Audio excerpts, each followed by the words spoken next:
I have served Crispin Aldermere, Grand Duke of Ashverne, for 11 years, and in all that time I have kept his secrets with the professional's discretion of a man who knows on which side his bread is buttered. I have pressed his tailcoats, polished his boots to a mirror shine, and watched a parade of society's finest daughters arrange themselves in his line, of sight like chess pieces waiting to be moved. He noticed none of them, not in the way that matters.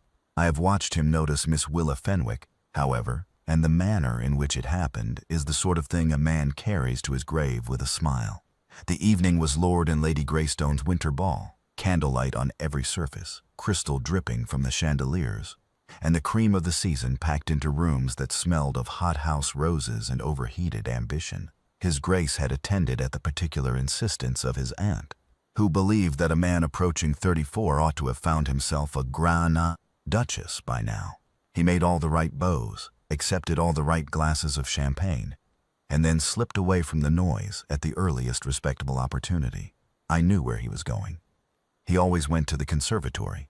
Greystone's conservatory was a long glass room on the south side of the house, warm and green and entirely ignored by the dancing guests, and his Grace preferred it for its silence. He would stand among the orange trees and the trailing jasmine, hands clasped behind his back, and breathe like a man who had very nearly drowned.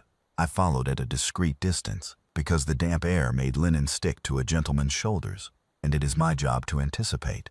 What I did not anticipate was Miss Willa Fenwick. She was, by every conventional assessment, the last person one expected to find alone in a conservatory at 10:30.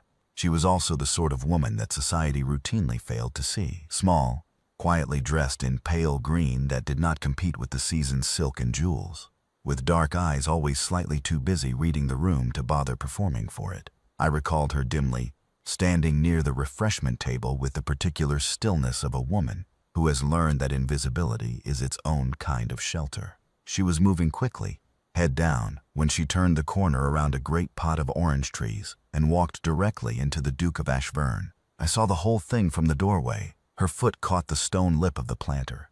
She caught his arm, both his arms as it happened, fingers closing around his sleeves with the desperate grip of a woman expecting to meet the floor. He caught her in turn, hands closing around her waist, and they stood locked in that absurd posture while 3 orange blossoms drifted down from the disturbed branches and settled on the shoulder of his tailcoat. "Oh," she said. "Oh dear." "Indeed," said his Grace. She looked up at him. He looked down at her. Neither of them let go. "You are hiding from the ball," she said, which was not at all what a young woman was supposed to say to a Grand Duke whose hands were still about her waist. "I am taking the air," said his Grace, "among the orange trees, in the dark." She considered him with those busy dark eyes. "I would call that hiding, Your Grace. I am something of an authority on the subject." And I watched the corner of my employer's mouth move, a thing I had not seen in 11 years of pressing his coats. "Then I shall defer entirely to your expertise," he said. In the very next second, a soft collective intake of breath came from behind me, and I turned to find that Lady Ashworth, Mrs. Penwell Crane, and 2 of their satellites had followed us into the conservatory, champagne glasses in hand, in search of somewhere quieter to continue surveying the evening's marital prospects. They stood in the doorway and looked at the Grand Duke of Ashverne with his hands around a young woman's waist, and the young woman's hands on his sleeves, and the orange blossoms on his shoulder. Lady Ashworth's expression moved through surprise, calculation, and satisfaction with the speed of a woman who has been waiting for precisely this kind of social windfall. "Your Grace," she said, with a smile that meant nothing good. "Miss Fenwick." His Grace did not release her. I noted that. He could have stepped back cleanly and reduced the whole tableau to nothing. He did not. He stood quite still, regarded Lady Ashworth with the cool gray look that had terrified better women than she, and said nothing at all. Miss Fenwick, to her considerable credit, did not dissolve. I watched her take a breath, square her shoulders inside those borrowed hands, and say, with a composure that impressed me, "I beg your pardon, I'm afraid I have quite ruined the Duke's evening." A pause, and his tailcoat. "On the contrary," said his Grace, and his voice had something in it that I had not heard before, something dry and warm at once, like sunlight through glass. "You have improved it considerably."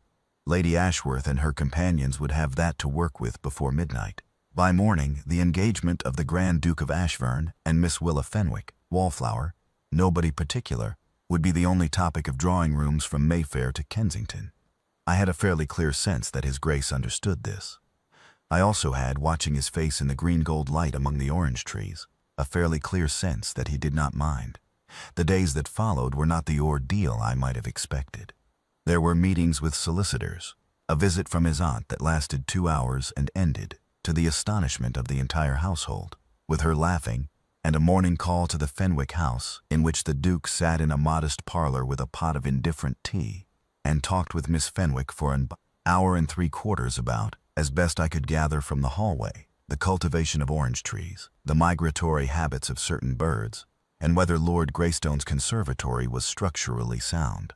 He came out of that parlor with orange blossoms still faintly in the air around him, and a look on his face that I recognized from the conservatory, that of a man who has found somewhere to breathe. He told me that evening, while I pressed his coat for the morning, that he had been going to the conservatory for 3 years to escape the noise, and that in 3 years it had never once worked until someone walked into him and knocked the orange blossoms loose. She said, he added, that she had been avoiding the refreshment table since 8:30 because a matron kept trying to introduce her to a man who collected beetles, and the conservatory was the only part of the house where beetles seemed uncle. He paused. She was not embarrassed by the incident. "No, Your Grace," I said. She was annoyed by Lady Ashworth. "Understandably, Your Grace," but she said, and here he stopped, and I kept my eyes on the coat, because there are moments when a man needs to speak into the air and not at another face. She said she didn't, in the end, object to the outcome. I smoothed the lapel, turned the coat on the press, and said nothing, which is one of the primary skills of my profession. "Neither do I," said the Duke of Ashburn, and in 11 years of service I had never heard him say anything that surprised me less. 2 days after that, he called at the Fenwick house again. He carried no hothouse roses and no jewel case. He carried, of all things, a small orange tree in a clay pot, begged from Lord Greystone's bewildered gardener, and he would not let the footman touch it. I waited in the hallway, and the parlor door was not quite shut, and a valet's hearing is professionally excellent. "Before you speak," I heard Miss Fenwick say, "I must ask you something, and I must have the truth. Is this honor, Your Grace? Because if you are offering for me to balance Lady Ashworth's arithmetic, I would rather be talked about than rescued." There was a silence in which I confess I held my breath. "Lady Ashworth," said the Duke of Ashburn, "could not compel me to take a breakfast I did not want, Miss Fenwick, let alone a wife. I have stood in that conservatory 3 winters running, trying to learn how to breathe. You managed it in under a minute. Then lower. I am not here because we were seen. I am here because I should like to be seen by you for the rest of my life." I did not hear her answer in words. I heard a small sound that might have been a laugh, and might have been something nearer tears, and when the door opened a quarter of an hour later, the little orange tree stood on the parlor table, and Miss Fenwick's hand rested on His Grace's arm, as though it had grown there. The engagement was announced on a Tuesday. Miss Fenwick wore pale blue to the dinner at which it was confirmed, and she sat at the Grand Duke's right hand, and I watched him lean toward her once during the fish course and say something very quietly, and watched her cover her mouth with her napkin and laugh, and I thought that Lady Ashworth, who had undoubtedly imagined herself the author of this arrangement, could take whatever credit she liked. The orange blossoms had done the real work. A man who dresses another man for his wedding morning sees a great many things, and what I saw on that morning was simple. A duke who stood at the window of his dressing room and looked out over the frost on the park below, and was not, for once in 11 years, composing himself to face the day. He was simply standing there, calm and easy, in the manner of a man who has nothing to brace against because where he is going is exactly where he wants to be. I handed him his gloves. He put them on. He turned from the window. "Right," said the Grand Duke of Ashburn, and I, who had watched him stand unmoved through 100 evenings of silk and calculation and the world's most eligible daughters arranged just so, I understood at last that it had taken one woman, not looking for him, not performing for him, only turning a corner in the dark among the orange trees, to find him precisely where he was.